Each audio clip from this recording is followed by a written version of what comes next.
man, you girl there, you ought to be a girl guide, you know. Oh, you are one? Oh, I beg your pardon. That's quite right. Now go on and tell all your pals to come and be girl guides like you.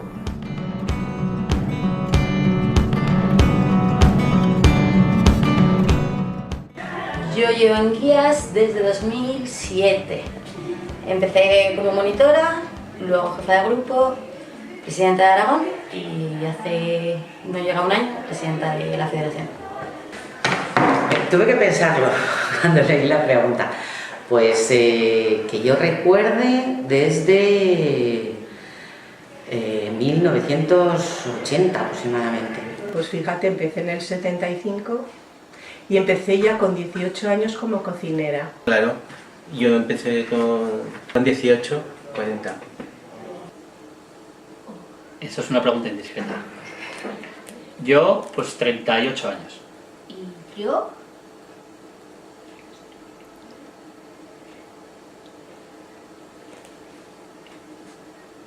¿Desde los 9? ¿Cuántos son? Ah, pues 32 años. 32 años. El guidismo es un método educativo que busca principalmente conseguir que las personas sean capaces de decidir por sí mismas y aportar cosas que puedan mejorar su vida y la sociedad. Pues yo le diría que es una asociación en la que sobre todo lo que pretende es educar a la mujer y al hombre en estos momentos en igualdad de condiciones y además sin perder de vista que pues un poco cómo está el mundo. Es decir, el guidismo lo que pretende hoy es verdaderamente que todos nos necesitamos, que todos somos importantes. Una asociación que permite trabajar con los chavales y con las niñas y las niñas en igualdad y que lo hace desde la acción, permitiendo, favoreciendo que la participación en el tiempo sea una participación activa. Entonces habría que decirles, pues mira, es una asociación en la que pretende sobre todo no solo la promoción de la mujer, sino que juntos el hombre y la mujer tienen que convivir y a partir de allí es despertar en la humanidad que uno tiene junto a otras personas y hacer, o sea, y sacar de cada persona, sea hombre o sea mujer, la convivencia y sacar lo mejor que cada uno tiene hacia ellos, hacia él, ella misma y hacia los demás. Para mí el guidismo es un poco como, igual queda un poco fuerte, pero como una religión en cierto punto. No es comparable obviamente a una religión, pero es una forma de vida. Es adquirir unos valores, una forma de trabajar, una forma de pensar, una forma de mejorar el mundo con los pequeños actos. El guidismo para mí ha sido pues toda la vida porque después de tantos años pues el compromiso con la gente, el trabajar para otros, entre comillas, divertirte con gente joven, con gente como tú. Para mí es una forma de vivir que está integrado en todo lo que hago en mi vida, ya independientemente de que esté en actividades de guías como no, pues al final es como una forma de entender la vida. Forma parte de ti, igualmente en el trabajo, en tu familia, en tu manera de entender la vida, en tu manera de despertar en la vida, en tu manera de ver las dificultades, cómo las afrontas, y es un estilo de vida. Entonces, quieras o no, empiezas a ver las cosas de otra manera. Y ese estilo de vida te permite ir avanzando, avanzando, avanzando. Me ha aportado valores, seguridad, carácter, la forma de ser. O sea, yo soy como soy porque llevo muchos años en guías. Toda la vida. Yo es que con 18 años que empecé, pues empecé con el grupo, luego empecé con equipos, con formación, con tesorerías, con secretarías, pues no sé, como una gran familia. Igual decir todo es mucho, pero no sé, me ha aportado un crecimiento personal como persona muy grande, pues porque he adquirido muchísimas habilidades. Y aparte de eso, muchas herramientas para manejarnos por la vida, herramientas sociales, ser capaz de mantener conversaciones, de trabajar en equipos, de desarrollar proyectos y también conocer mucha gente. Al final no es un puesto de trabajo en el que tienes unas tareas muy concretas, sino que tienes que ir aprendiendo un poco de todo. Y que en función de los problemas que te van llegando, que pues Tan pronto puedes hacer una actividad con chavales, como puede ser una gestión administrativa, como puede ser una tarea de mantenimiento o puede ser ponerte a hacer carteles. Entonces adquieres un montón de cosas, de competencias en cosas muy variadas.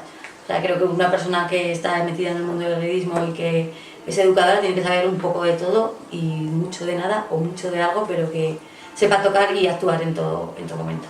He sentido la grandeza de lo grande, he llorado la ruindad de lo pequeño, lo solemne dice menos que lo humilde, el reposo dice más que el movimiento, las palabras hablan menos que los ruidos, y lo que dice menos que el silencio.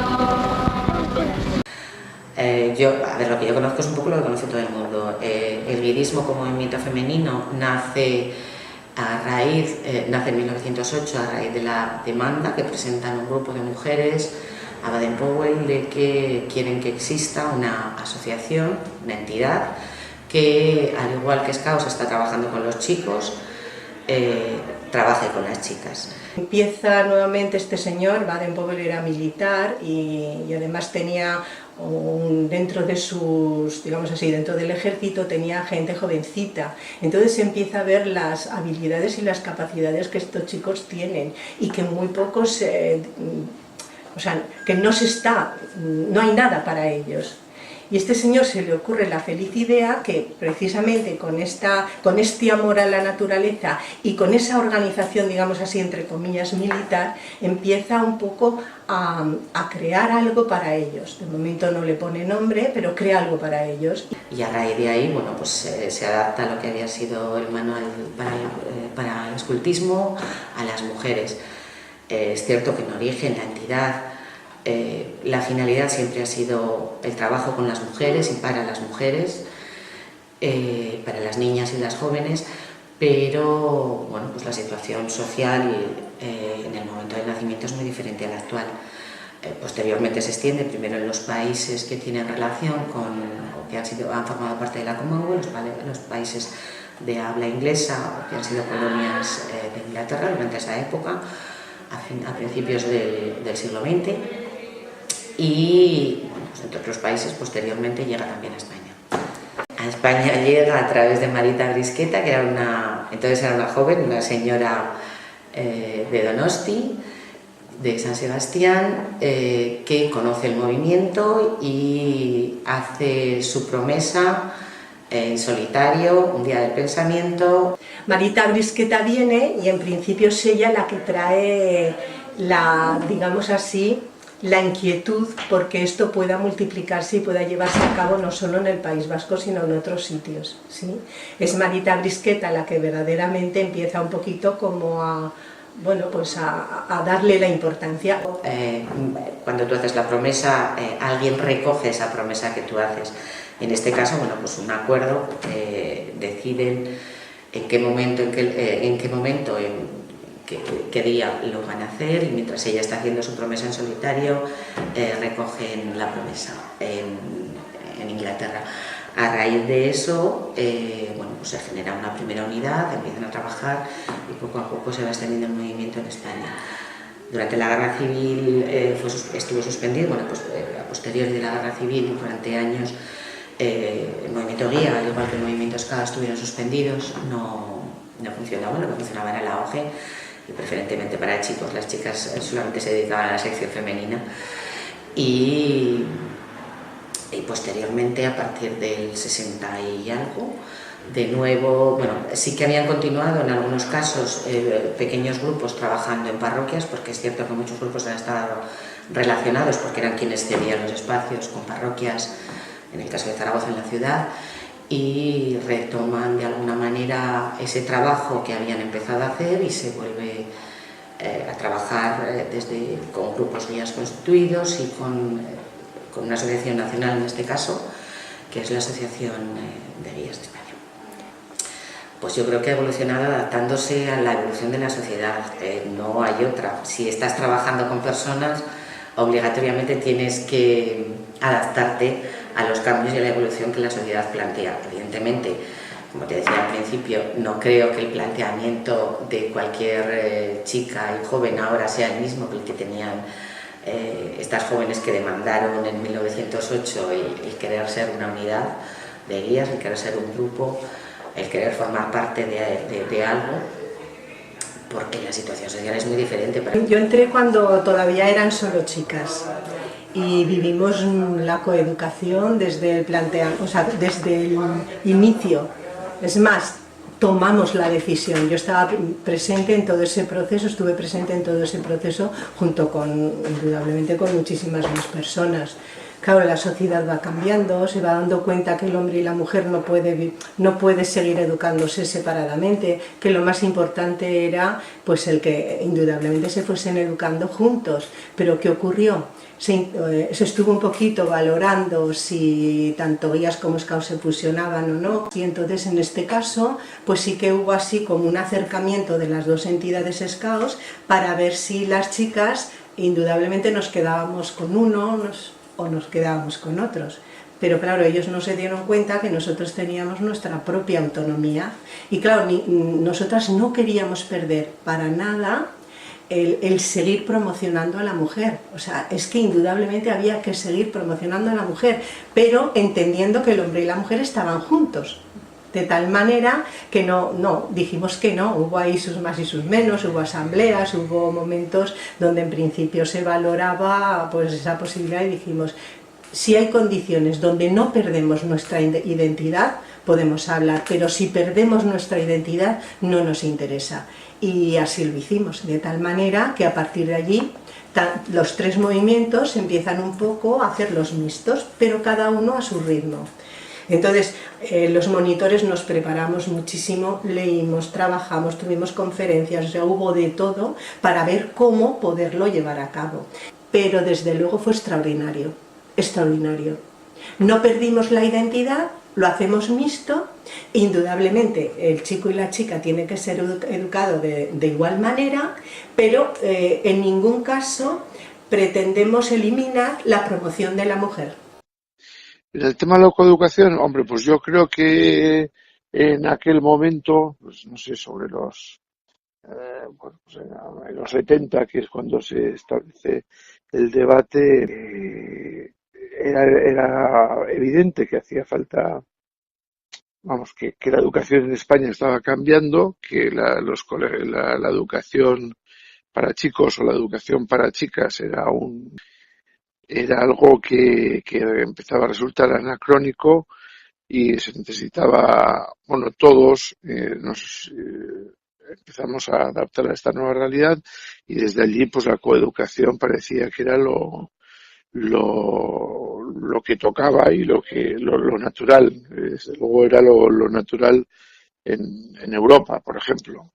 Ahí la opción era ver si se fusionaban grupos scout y guías y se hacían grupos coeducativos, pero la experiencia no fue buena en la medida en la que todos esos grupos se convirtieron en grupos scout con adscripción al movimiento scout católico, al movimiento scout mundial y de las guías desaparecían. Entonces las guías vieron que para poder seguir siendo fieles a la misión, lo que tenían que era adaptar la metodología e integrar chicos y niños en los grupos, haciendo coeducación, guidismo en coeducación, no escultismo y guidismo en grupos que acababan siendo scout. En algunos casos, en algunos países donde eso ha pasado, lo que ha sucedido es que de alguna manera guía se ha diluido y ha quedado como indefinida, como diluida dentro de la asociación y ha adquirido mayor presencia y mayor importancia a scouts. De cara a lo que te decía, pues países de África o países de Asia donde las diferencias entre hombres y mujeres y el trabajo por hacer todavía en favor de la mujer es mucho más amplio, sería un poco abocar a la desaparición y que desapareciese un referente en el trabajo con la mujer y para la mujer. Hombre, ahí ya en el 84 que el tema de la coeducación ya estaba como muy resuelto, estaba ya claro y el cambio se había hecho. Quizás en el 84 lo que El gran cambio es el de la estructura, ¿no? El de la organización interna.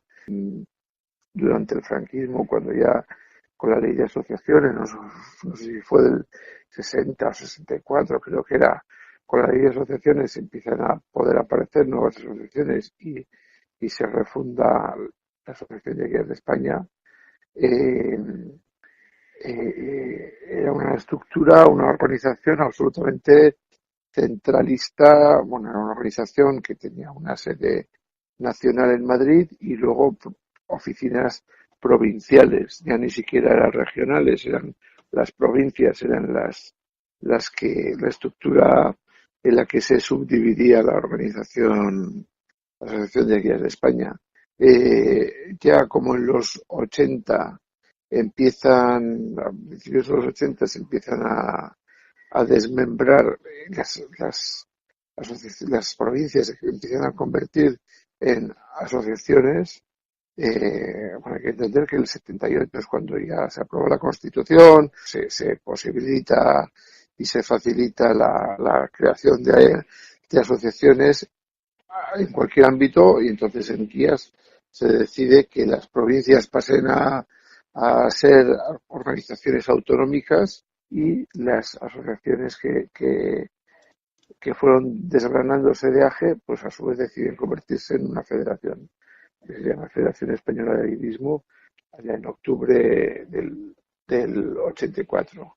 Ese es el gran cambio que se hace en el 84, si bien también hubo un debate paralelo sobre el tema de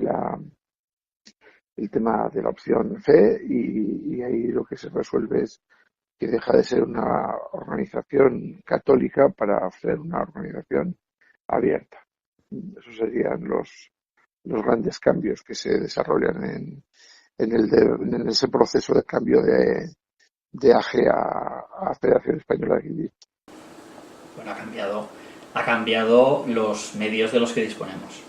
Lo que hacemos ha cambiado desde el punto de vista de que igual somos menos tradicionales porque tenemos muchos más medios, aunque la filosofía no ha cambiado. No, la filosofía no, los medios sí. La sociedad ha cambiado. Los niños de ahora no son como los de... ni cuando empezamos nosotros, ni cuando empezaron los anteriores, y entonces sí que se ha ido adaptando a las necesidades sociales. El mundo es una entidad fuerte. En España no tanto. Porque en otros países se le da más apoyo, más reconocimiento a nivel institucional.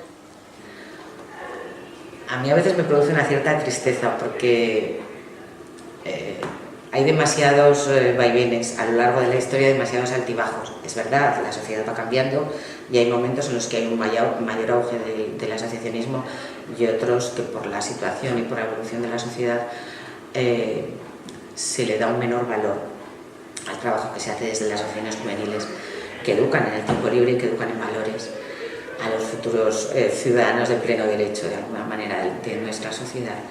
¿Cómo veo el futuro? Aunque sean menos grupos, el guidismo siempre seguirá funcionando, porque la metodología atrae. Es difícil que desaparezca el guidismo y es difícil que desaparezca el escultismo. Ahora, si ha de desaparecer uno de los dos, antes desaparecerá el guidismo que el escultismo.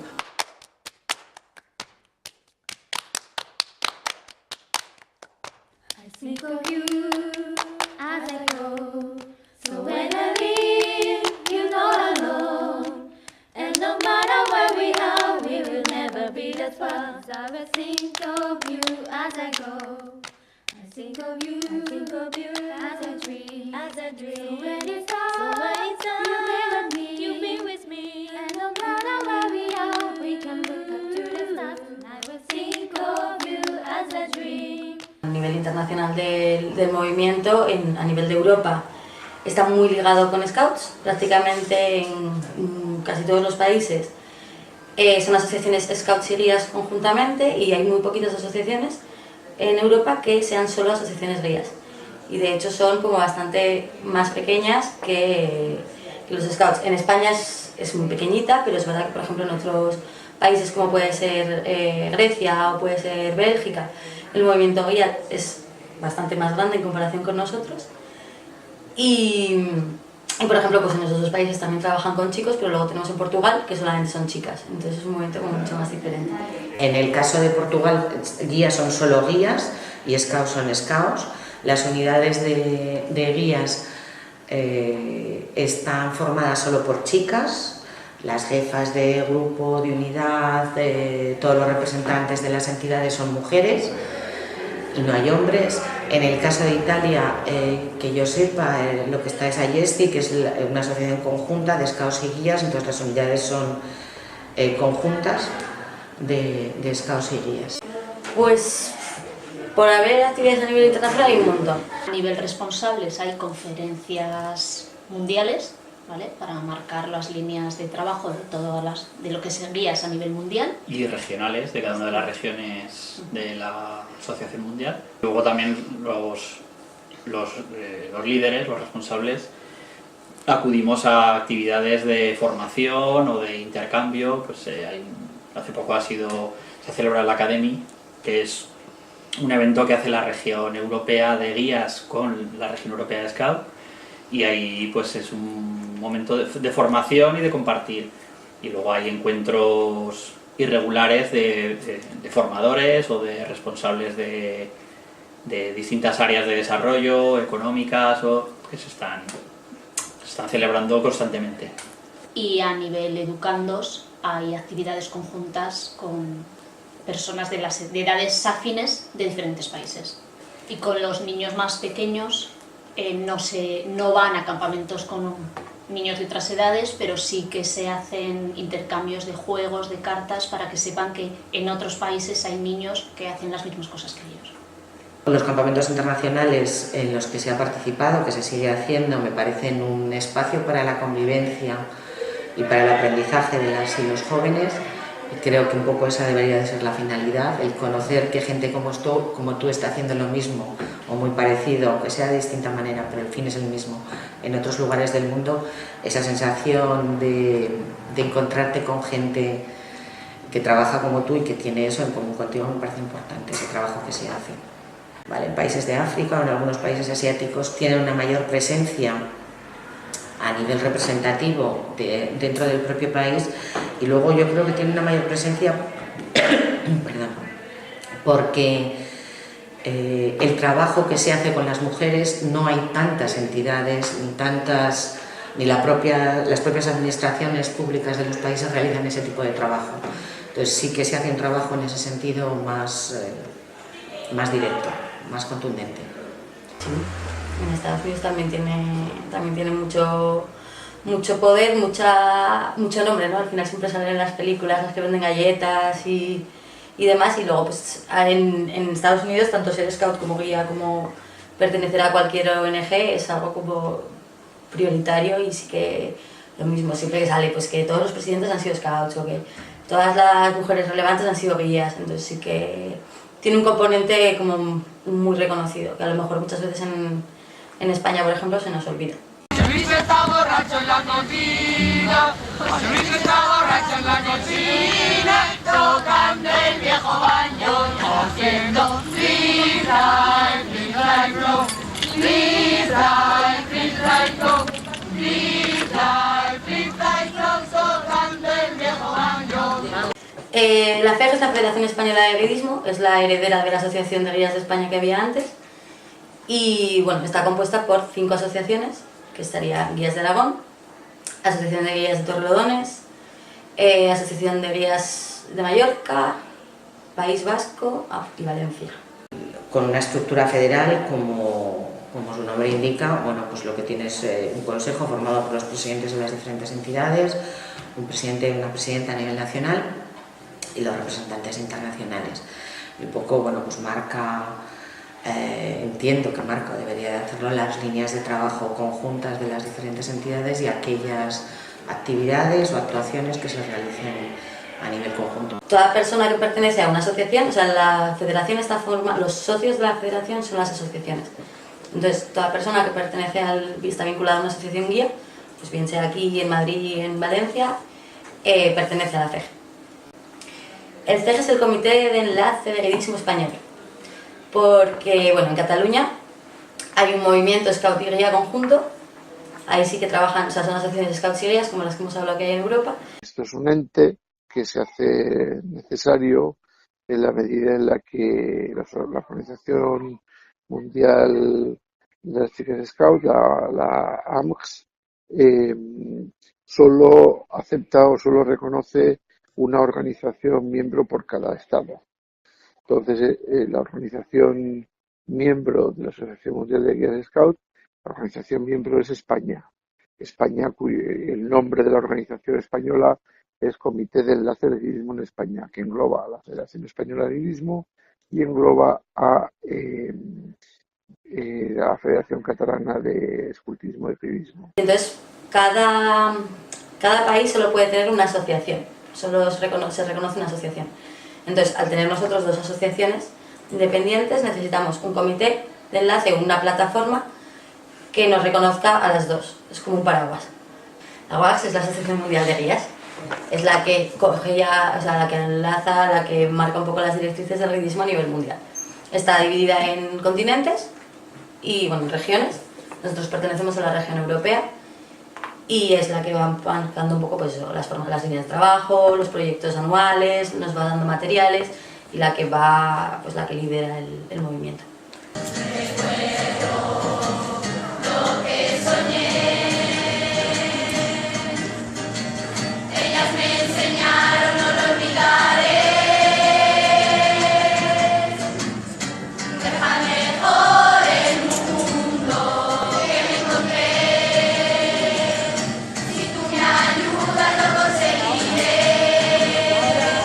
Como subir una escalera. En un momento determinado tú estás en la planta calle, vamos a decir así, a las medias chiquititas, ¿no? A las plumitas. Entonces allí hay unos elementos pedagógicos que están relacionados con la etapa evolutiva en la que están esos niños. ¿Qué necesidades tienes? ¿Qué habilidades hay que trabajar con ellos? Sigues un escalón porque hay que subir escalón, no se puede hacer así, ¿eh? Hay que subir un pequeño escalón y tiene que haber una relación de las plumitas a las alitas. Las alitas ya se empiezan a organizar por seisenas, ya empiezan a estructurar, tienen otra etapa evolutiva en la que hay que tener en cuenta en el juego cómo se trabaja y de qué manera.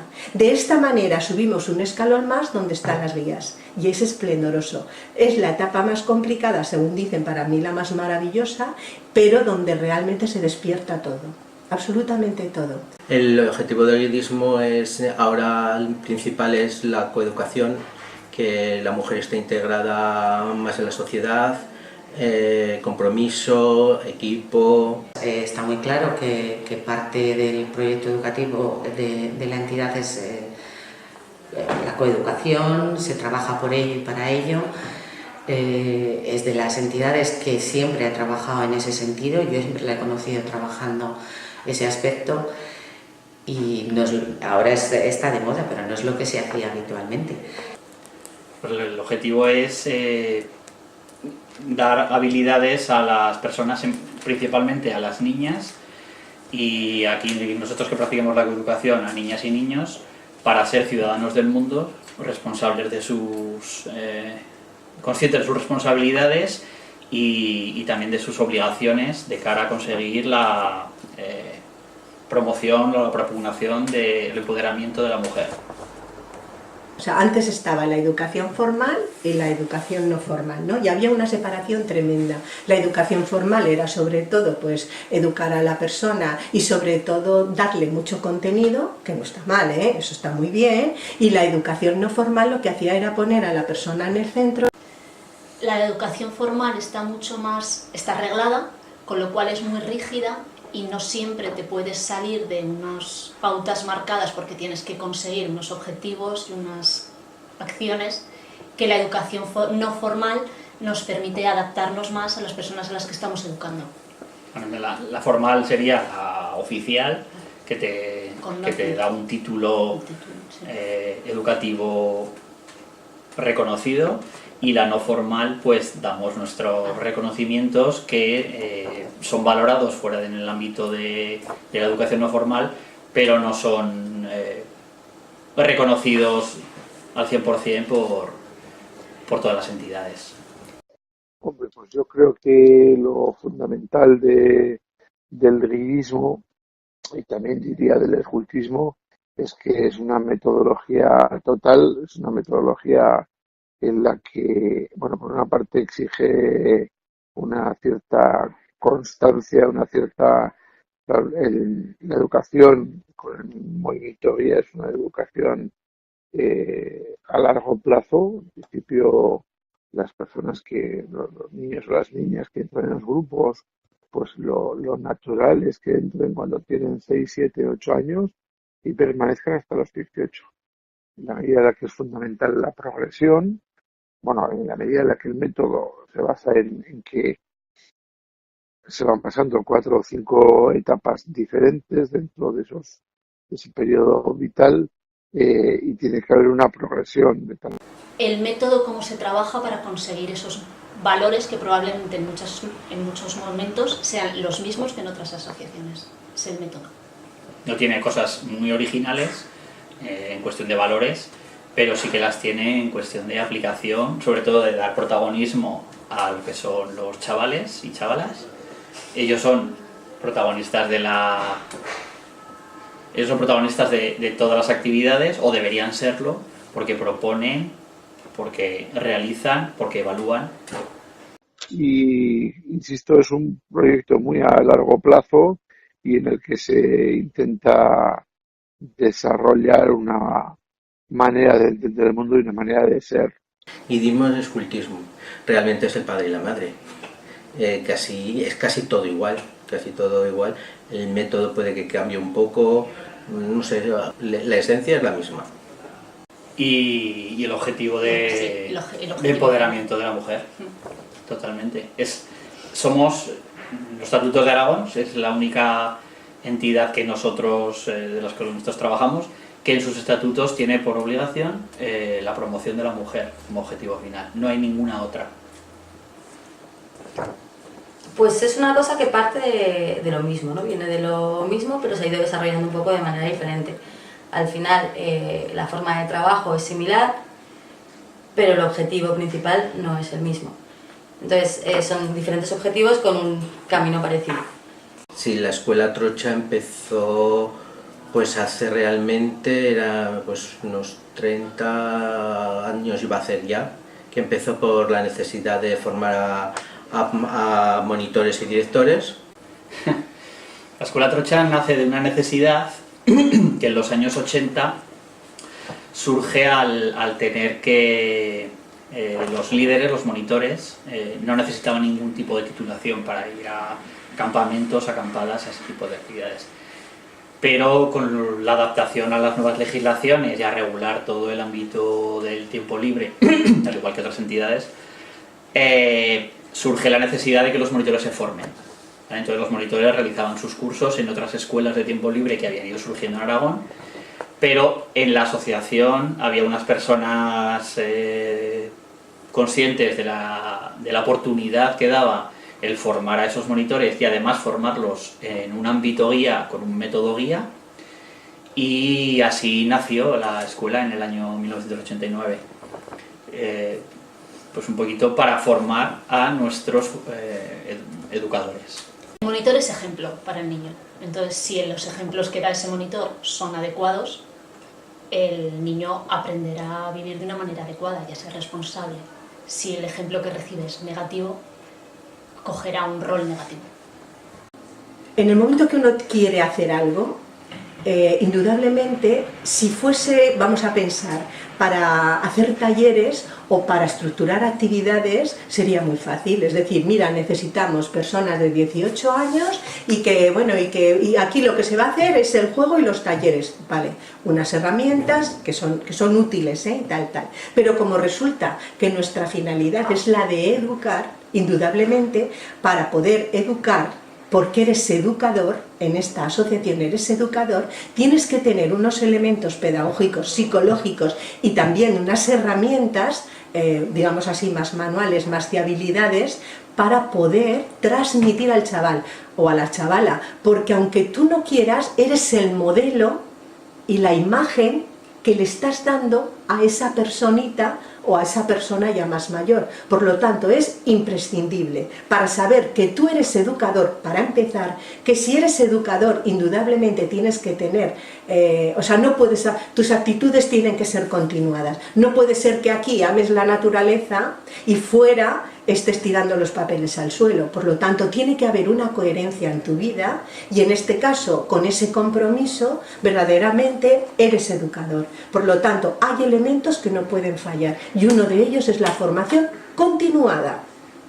Continuada, porque igual que cuando uno empieza a ser monitor, al principio necesita unas bases, luego pues a lo mejor necesita profundizar en algo, o necesita que puede haber un cambio, o la misma sociedad empieza un poco a ver que tiene que haber un cambio con respecto a algo interno. Pues indudablemente tienes que ser capaz de tener la mirada hacia la parte educativa.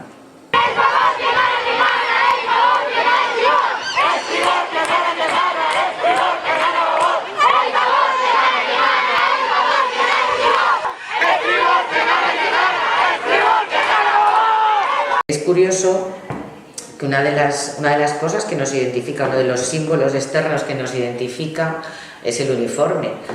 El uniforme, la pañoleta, que es un símbolo, la gente lo entiende como un símbolo, pero en realidad es el símbolo de nuestra promesa, la pañoleta.